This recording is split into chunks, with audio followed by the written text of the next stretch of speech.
Mm, My name is Els van Riel. I live in Belgium, was born in the north, went to study in Brussels photography and cinematography, and then I stayed there. And so I still live in Brussels since the 80s. And in those days in school, we learned how to work with 60 millimeter film.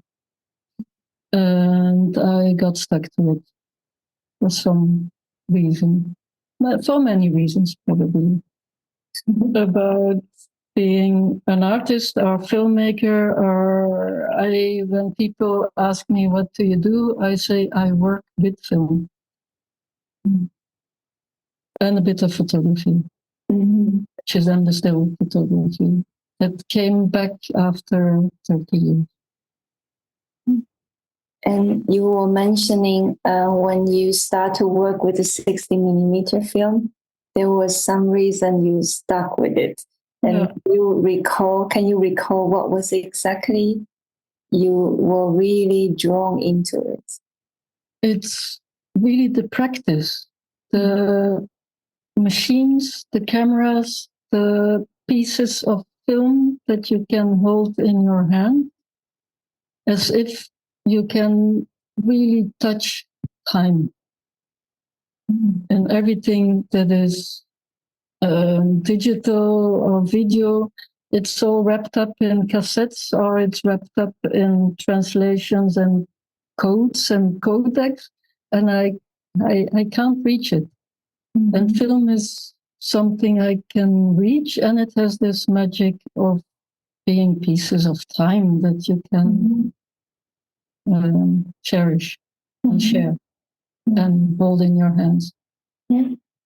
I really like the sentence you say you can hold a piece of the time, or you can touch a piece of the time because the frame, because the strips of film.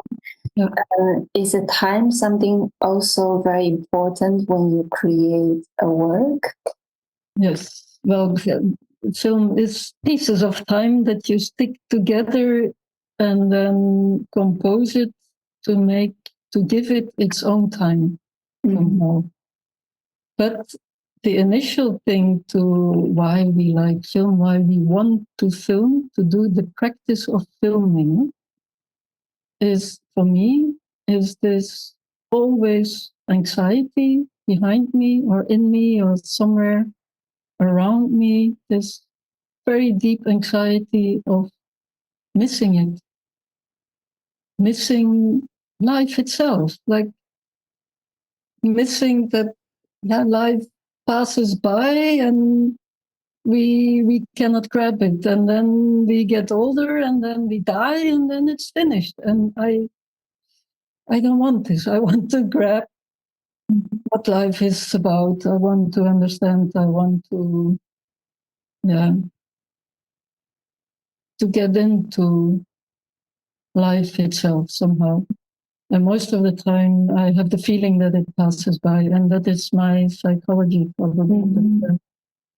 Does that mean the way of making a work, or like making filmmaking is kind of a way for you to grab something, for you to understand about life? Or you can, with film, I really believe, and it's like almost a religion, or I don't know, religion, it's not a good word, but you can grab pieces of time and then really analyze it if you want, and live with it and see what it is and see how it can then go and live its own life within the film that at some point you might finish or not, or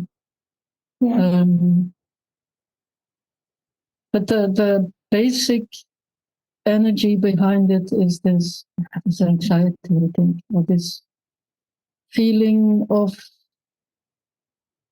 missing the importance of being. And I read somewhere in your website, you mentioned that you are interested in explore the impact of detailed changes in moment, movement, matter, light and perception. Could you tell a little bit more about this, your personal connection about those, and why are you interested in these? Yeah. Especially this detail changes. I have noticed a lot in your work as well. Yeah. Yeah, it is like when I look at you now, I see a line in the background. If you would move a little bit, the image is totally different, because then I can divide the image in two and it tells another story. So all these little movements of the camera, how you frame a bit more in and a bit more out, they make the difference. So every little detail has its incredible importance.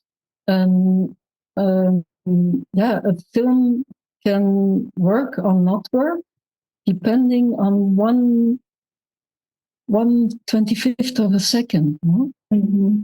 How you cut your film, like keep one image in or out, is so important. Mm-hmm. It makes a difference of 100%. One frame can make a film change totally. Mm-hmm. And this is something I learned through through working, but also through a film by, oh, and I'm so bad at names, it will come back. A documentary on by the Spanish filmmaker. No, I'm gonna leave this out because I can tell you afterwards, and the names come back. Like a long discussion, like where shall we cut? Do we leave this frame in or out? And then a couple discussing it and discussing it. I want it in, I want it out, and it's really wonderful. So it is important. And then I started making a series of photographs where I moved the camera only like a few centimeters. And this is based on something very childish that I did. When you look, we have two eyes, but when you look through one or the other, everything jumps. Huh?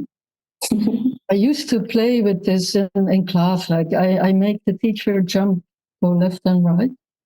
And it gives a total different way of looking at your environment. Feels like you making like a motion picture film in your mind. Yeah, but also it gives something very powerful to myself. I'm doing something, nobody sees what I'm doing, but I make jump everyone. So it gives power. So,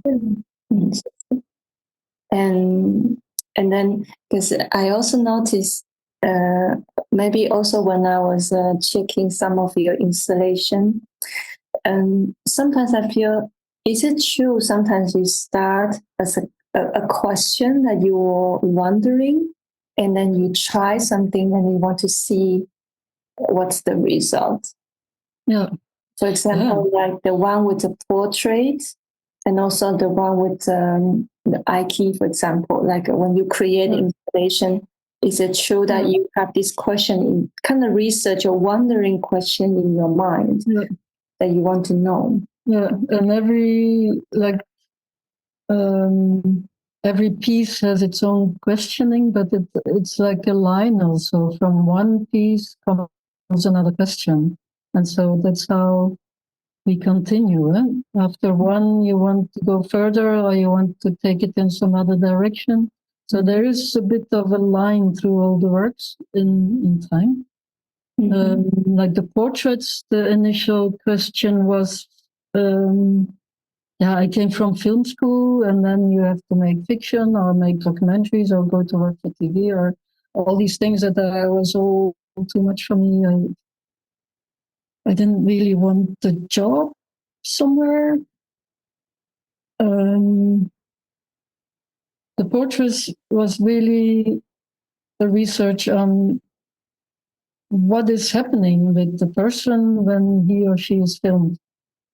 And this was back in the 90s. So nobody had cameras in the street and phones that film all the time or to take pictures all the time in the pocket. But then, what happens? And then the question was, like, can someone be really him or herself being filmed? And I didn't believe it. Like, no, you play, you do an action because someone is asking you, the one who puts the camera in front of you, and then you do this because someone asks. So my result in this was to put the camera with a roll of 10 minutes, to put the camera with sound, microphone, and then I left the space for 10 minutes. So I left the person alone in front of this camera. So I would disappear, and then maybe slowly in these 10 minutes, the person being filmed could become at ease and in his or her own mind and somehow become him or herself. But that's too big to really. Yeah. Because did you give them some instruction, like they just sit in front of the camera, or do they need to do something? Or It was always like a dialogue, like, who are you? What do you want to do? What can we do together? How can I film you? And my only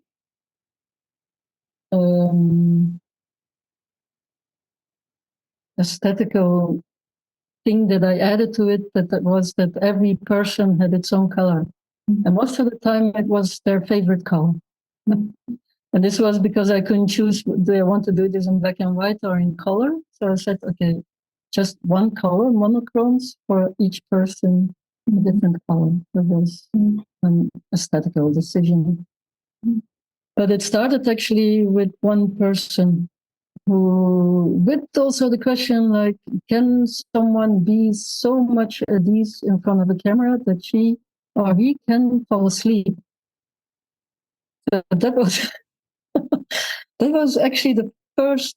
This was back in the 90s. It's a long time ago.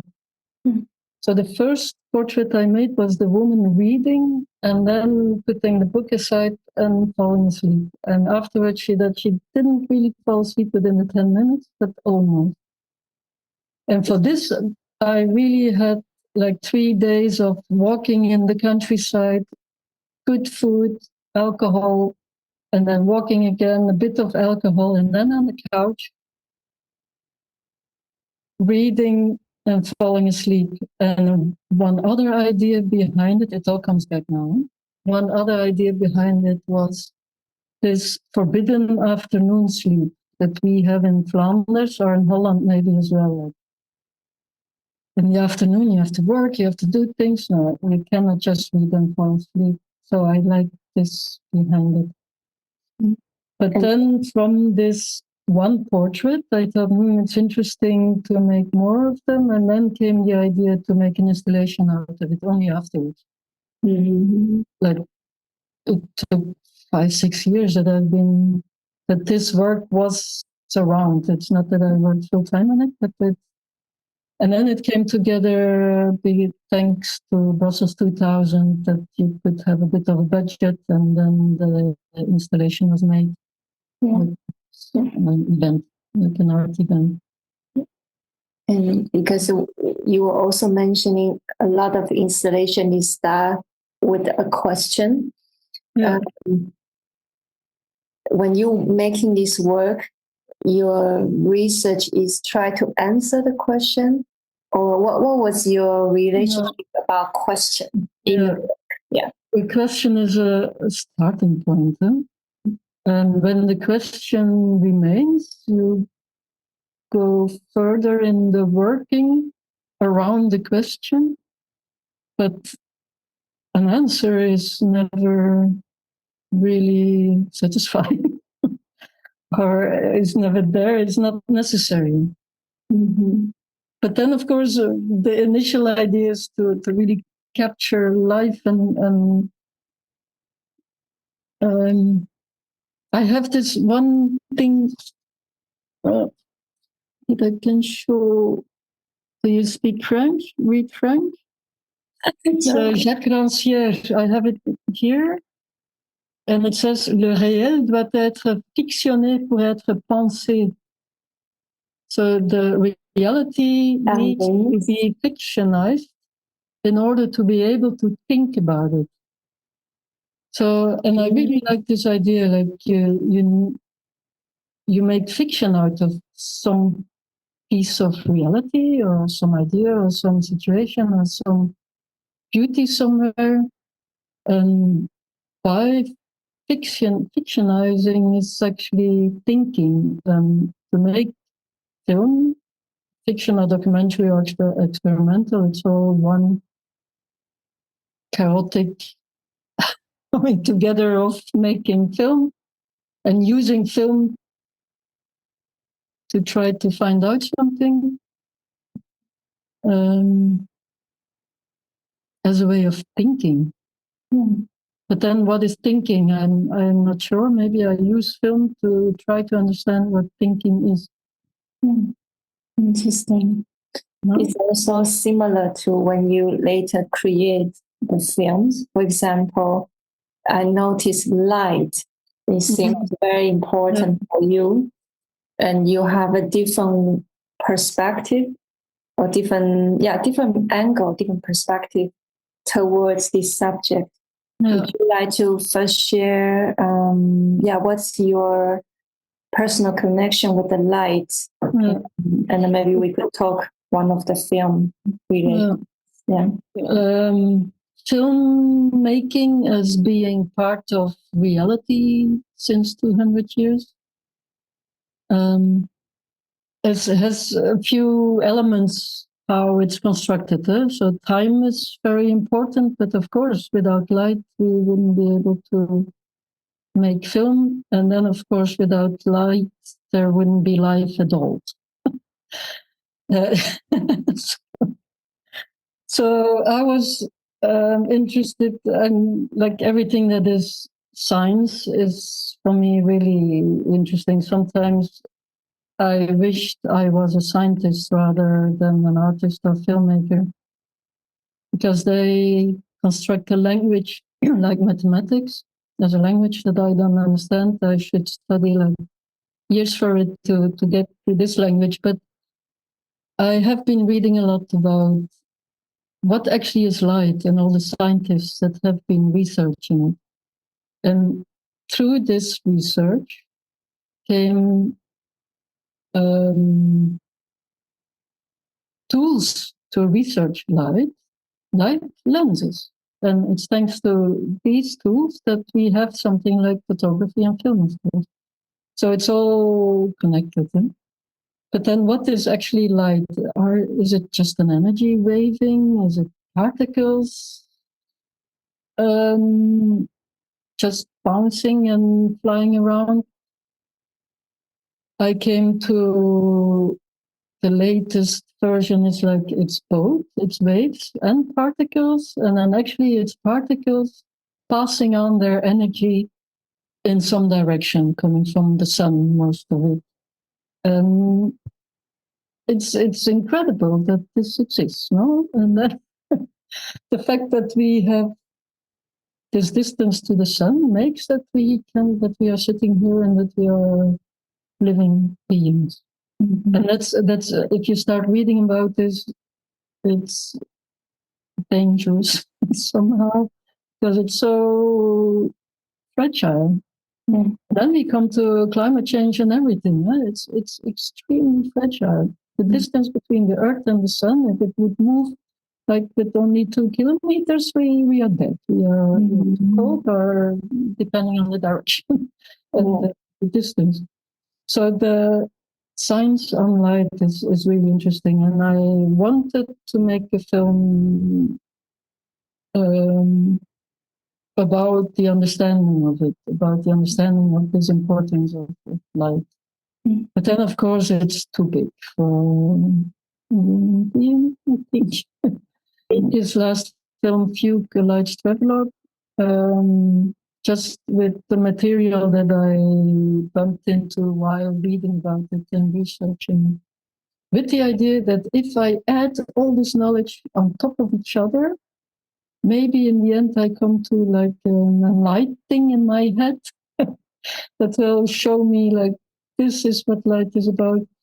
Because I was also wondering, like, how do you process the idea, the concept, and eventually into a piece of work, and what is important? For example, in this case, I as a viewer, I see it seems in the beginning it's on the film itself, and then you capture those elements of those research you mentioned, and then at some point I feel maybe it's not correct. It's kind of like the projection into a space, and then at the back it's in another space, and then at the background the lights start to change. Yeah. Then it gets like a daytime maybe, and then I see that the projection become the images become part of the projection, and there's a multiple layer of projection. Yeah. And then it gets dark again. So could you share a bit your process? How do you crystallize all or process all those ideas into a work, and what's challenging, and what do you discover from that process? Like, yeah, as I said, every work is totally different. Huh? Mm-hmm. You mean now the last film, this few? Yeah. I didn't want to make a documentary about the science on light. I wanted to get in the end really to some Deus ex machina who will give me like, this is what light is. That was the aim. So I thought I'm gonna add all these layers of knowledge on top of each other. So what I did was actually I put the camera in front of a screen, like in a space with a window behind, a window and a door giving to the outdoors. Like there's a Brussels landscape behind it. But I start filming just with the screen on which I project with 8 projectors, different films that I made online. I went to film in the south, I went to film in the north in the dark, with images from books that I read, images from the internet, and I added, in my camera, I had a 3-minute roll of film. So I filmed 3 minutes of playing with these projectors, like switching on one with the countdown, always with the countdown, and then adding one film to the other, and then playing with the projectors, like as if it were like a performance. So I filmed 3 minutes. This roll of film, I had it developed and printed, and this print I put on one of the 8 projectors. And then I added slowly new material to this one first 3 minutes. And then the next 3 minutes I have developed and then put on one of the 8 projectors. So after a while, like in the end, all the 8 projectors were showing material that I've been filming. And as you said, there's more and more light coming in. It's actually because I filmed always in a different time of the day. And then also I had the space where I had to set up more and more in the image. So the camera went backwards a bit. Well, I zoomed out a little bit for every shot. So more and more daylight itself comes in. So the now and the there comes into the film. 2, in the end, I wanted just to have the sunlight coming in and tell me, here I am, this is light. It's not so more. Yeah. But then, yeah, that was then the film. Mm-hmm. And then I wanted the soundtrack, and the soundtrack was actually because I was filming every day during, I've been working on it 2 months, I think. The soundtrack became the rewinding of all the books and the films that I've been projecting on top of each other, because I had to practice a bit and then rewinding everything. So the rewinder became for me like I can't put think of any other sound starting point for this film. It's like rewinding is also as if the sun needs to be wounded up sometimes to give light again or something. And I love this sound of film touching the metal daylight spools or other spools. They all sound different. Every rewinder sounds different, and it became like a musical instrument for me. And then I've been recording these sounds, and then I needed a bit more layer on top. And then I have a friend who plays hurdy-gurdy. And so we have been recording her hurdy-gurdy, and then I made a mix of the two sounds. And then I put a song on top in honor of these scientists who have been trying to find out what actually light is. I also noticed I didn't realize, so it's like you say a part, like each time you project again the prints, so that it become like a more and more and more and more. So in the end, it was 8 times of the. And then I was wondering, is this structure? Because later I see another film also have a similar structure, like almost like each shot is like a full cassette, or like a 2.5 or 3 minutes of. Is this structure? So how did you feel about the structure?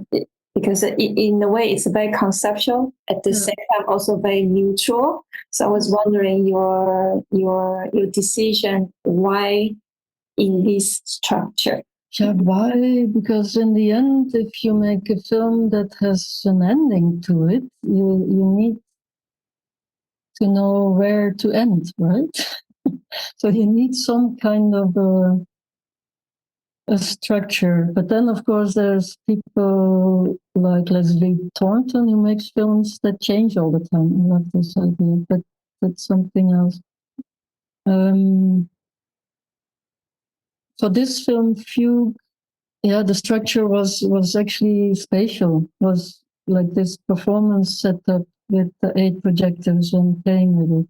That was actually the basic for it. And then how did I come to the idea? I don't remember actually.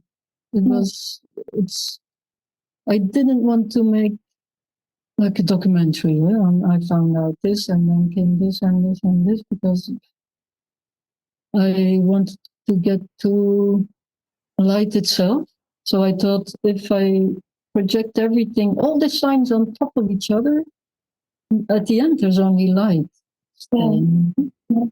I find then the end is not bright enough, but then I didn't know how to do it. So my next work now is about light and lenses and stuff. So I continue the same. It's not an idea. It's like a track somehow that you set yourself on. And then, for instance, for Gradual Speed, the other film, the structure of it grew while making it. And the lovely thing about structures and frames is that you have the freedom not to stick to them. Mm-hmm. It's so nice to get rid of it, and because now I want to do this. But that's also lovely about structures, I find. Because you mentioned about Gradual Speed, this film, and then this film was actually the film that I have seen in the cinema. It was such powerful, not only visually, because it was a film like it's about more than 15 minutes, and then shots was like almost 3 minutes, I believe. And then you start from seeing nothing, like a white, and then you see something. And then I know there is a really powerful reason and story inspiration behind. Could you tell a bit about the background story, but also how did you start this project? This was back in 2010, this period of time. So I've been working with film since the 80s. It's like it's my reason of being, or it's my partner or something, or it's my priority, or it's my way of looking at things. it's my tool, or maybe someday I will need a wheelchair, but now I have like this tool to live with. Or something. Yeah, it's difficult to say. But then, back in 2010, people were saying all this news came that Kodak was going bankrupt, and 16mm is finished, and digital world is taking over. And so we are now living the last days, or maybe a year, maybe 2 years, of being able to work with film. 16, 35, everything that is analog is celluloid filmmaking. So I was panicking, not really, but I was like, if I want to make a film, really, because I made installations, I made short films, but like film on 16, I have to do it now, because in 2 years' time, it will not be possible anymore. Because the film, I will have to make it myself or something, and yeah. So I started thinking about the subject of the film would be a swan song for film on 16mm. That was really the starting point.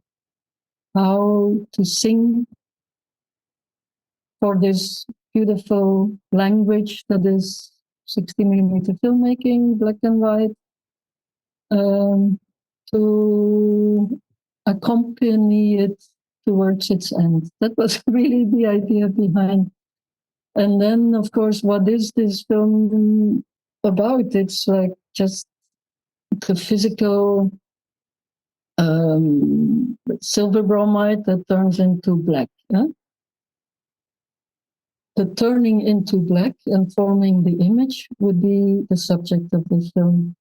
And then how to film this is then, yeah, you have to start with white and then the blackening and the image coming in.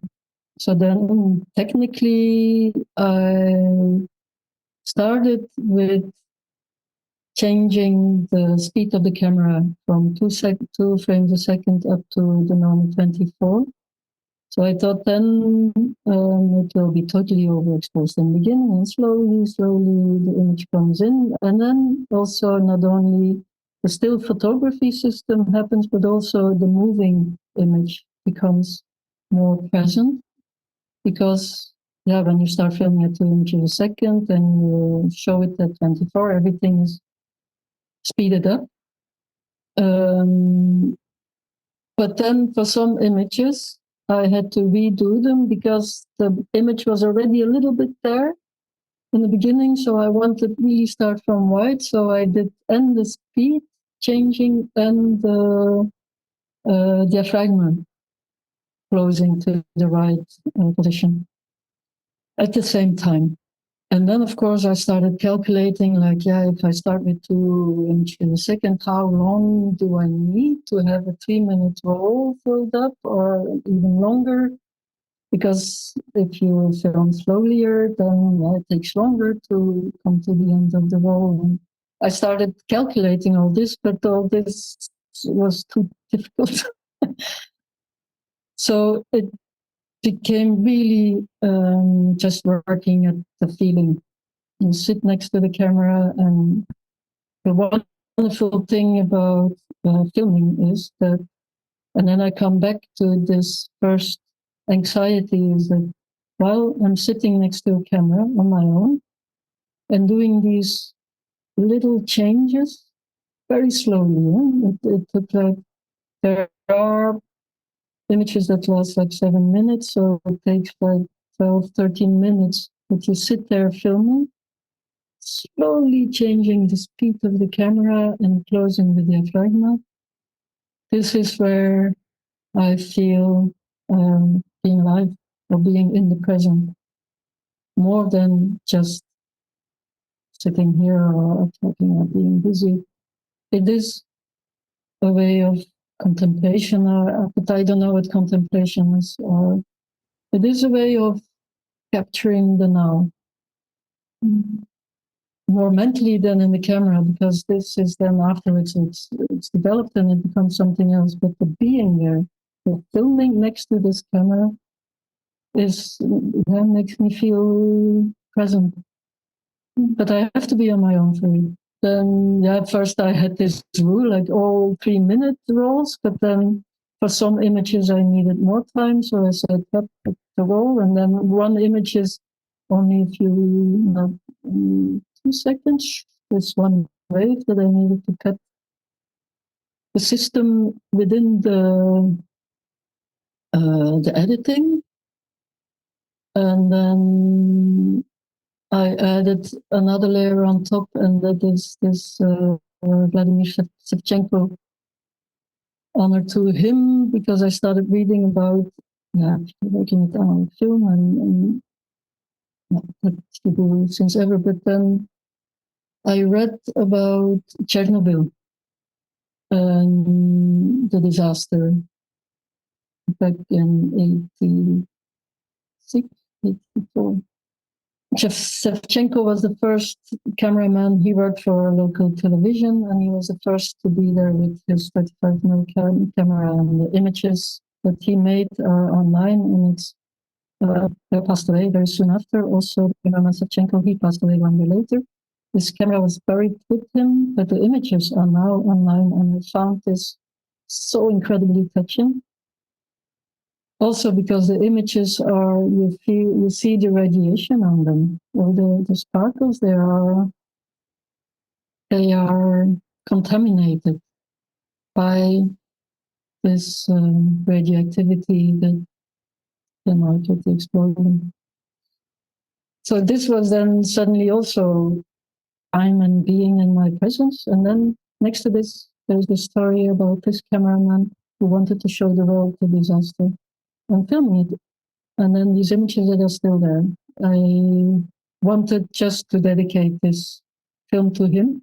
And I've been working in music a bit with musicians and composers, and they do this. And I found it really beautiful. Like they make a CD or they make a piece and they dedicate it to someone. And I really like it. Mm. And then I thought I'm going to make it part of the film. Not just dedicate the film to it and put it in the credits or something, but then make it part of the film, so to make it even more present. Yeah, it's all come together because you start with your own idea, your connection to film, but then you add this part into it. It totally make very strong bonds also. Yeah. And then you mentioned a little bit the sound. I was also thinking the choice of this sound, because it sounds like just the sound itself on the film without the soundtrack. Is it? Yeah. The soundtrack of this film, it feels like it's just the dust sound. Is it? It is the optical sound of the work print. Yeah. So the dirty work print, I've been recording the soundtrack of it. Yeah. And then I synchronized it. Because if you just project it, it's not synchronized because there are these images in between. So I synchronized it, and then I worked in a studio together with a friend composer who has a better ear than I have to play with it. So to make it a bit, the contrast between the white sound and the black sound a bit sharper or more expressive. And then I gave her the liberty to use her language with this, which is just sine waves. Mm-hmm. Sometimes there is a sound, 2 times, only in 2 places. There's a little sine wave added to it. Yeah. Yeah. I also remember maybe in a few years ago, there was a time you actually create some visuals in responding to sound or either live sound or music. Yeah. And I was wondering your idea about this relationship between sound and images. Yeah. This was 20 years ago. I worked a lot with a group here in Belgium called Q2. They were an ensemble for new music and composition and experimental sound making and music making. I actually just worked for them sometimes to do recordings of the concerts. But through this, I met like the music world. And for me, I more and more understood that everything that is visual and that is that we see, that we capture through eyes, the understanding of it, the individual, it's very difficult to go to really abstract thinking, I find, because you make connotations all the time.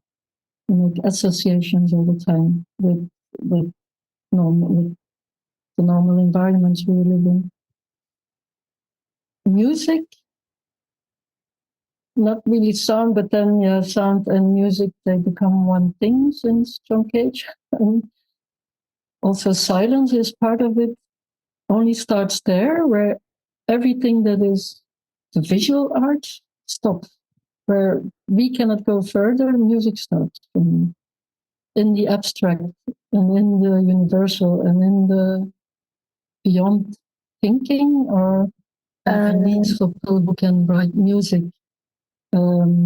Sit in front of the music with this strange language that are notes or abstract signs to make partituren, to make score. This is a space for music and experimental sound making. I worked with them for 2 years full time. I met so many people working with music, and the woman in charge of QA2, she's still there doing it now. She once asked me to make a film on a piece of music. And my first idea was like, why would I want to do this? This piece of music is there by its own and people play it or you can listen to it. I don't need an image to it. Why would I do it? And she said, why not? That was her answer, like, why not? I said, yeah, okay, I can try. And then I found a piece of my series of portraits. I had one roll of 10 minutes left, color film. I thought, okay, with this, maybe I can do something. And then I found a piece by Antoine Beuger, a composer who lives in Düsseldorf. That lasts also just 10 minutes and a bit more. So I thought, okay, maybe I sometimes do a live performance, sometimes with 60mm, but even if I play imagery next to music. And as I wrote somewhere, for me, it's already very good if they can walk together, if they don't fight. And then also being jealous of, I've been working with so many people doing improvisation, and like, oh, it must be so nice just to play, like listen and respond. And it's really wonderful conversation without real content, but then a conversation at a certain level that I can reach with a musical instrument. And it's sometimes so beautiful and lots of love is going on between musicians. Like, you do this, then I do this, and friendship. And I was maybe sometimes jealous organizing all these concerts and not being able to join them. And then I started joining. And I still sometimes do this, and it's really nice. Some imagery that goes along with. Is there any question that I didn't ask, and then you still would like anything you would like to share that I didn't ask? No, I'm so happy that this language that lasts now for 200 years is still there, and that Kodak didn't go bankrupt, and that we don't have to spend all our time scraping off images from film to put new emulsion on it, and because that's a big job. And I hope our language will continue as long as I live, and longer for the generations to come. And then maybe then I add a question here. But I would like to, I wonder what kind of film do you want to explore? Let's say you want to make.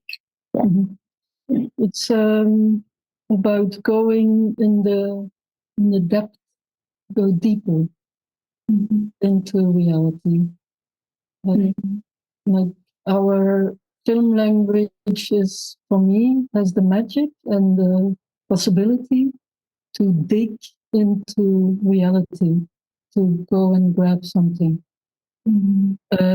After making few, I did installations and smaller things, but this film Few, I started seeing it as looking in the past through like some kind of a tool or lens that looks into the past. So I see scientists of 20 years ago, and then deeper away is 100 years ago, and then 300 years ago, and then 1,000 years ago, as if I can see it all still there, but through some kind of a lens that go in the depth into the past. Now I want to dig into the now with a system that very simple system again, but I'm digging into the depth of now, which is really big again, but then, yeah, digging into the depth of the now is what I want to do, and we'll see what comes out. It's, very beautiful ending statements, like dig into the now. yeah, but that's what film is capable of.